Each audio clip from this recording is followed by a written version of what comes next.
And welcome to today's QiRanger Report. It is Friday, the 30th of May, 2008. Let's get things started with U.S. Airways. Now, today they just announced they're not going to pursue a merger with United, but that's not what I want to talk about. It's actually a stupid move on their part. Now, last week, American Airlines stated that they were going to start charging passengers on June 1st $15 for their first checked bag of luggage. Now, U.S. Airways has gone now to say that beginning June 1st, they're going to do away with snacks on domestic economy flights. Now, come on, folks.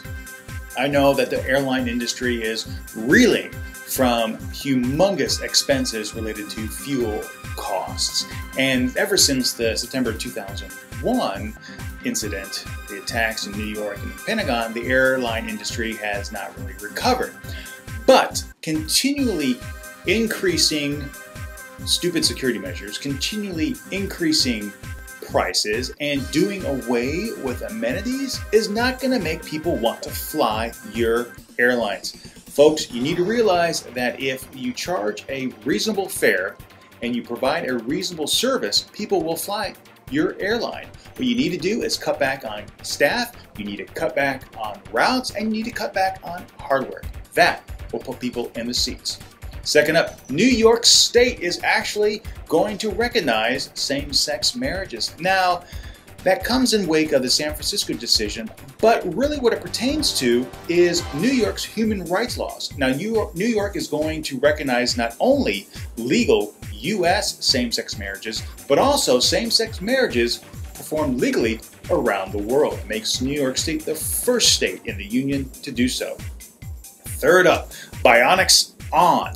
Now, ever since the novel Cyborg came out and the 70s series, The Bionic Woman and the $6 Million Man, the notion of cybernetics for healthcare has been researched to death. And 40 years later, we're coming up on the precipice of some really cool things.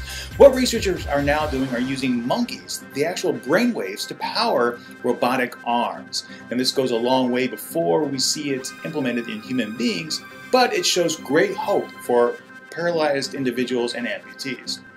And finally, we're going to hit tales of the stupid, and we're going to focus on Corporal Cesar Lauer, and I hope I'm pronouncing that right, but who knows. Now, this is a United States Marine who is wanted for the murder and rape of one of his fellow Marines. Now, it seems that Corporal Lauren had an affair, got this woman pregnant via rape, killed her, and then fled to Mexico. But, even I know this, that if you're on the lam, you need to keep a low profile. What does he do? He routinely checked email that he shares with his wife, yellow wife, and he also used the online banking features of his wife's and his joint account. This led investigators right to him in Mexico, and now he's on his way back to the States in custody. Thankfully, we don't need someone like this representing the U.S. military. Anyway, that is today's QiRanger Report. Hope you have a fantastic weekend. We'll catch you later.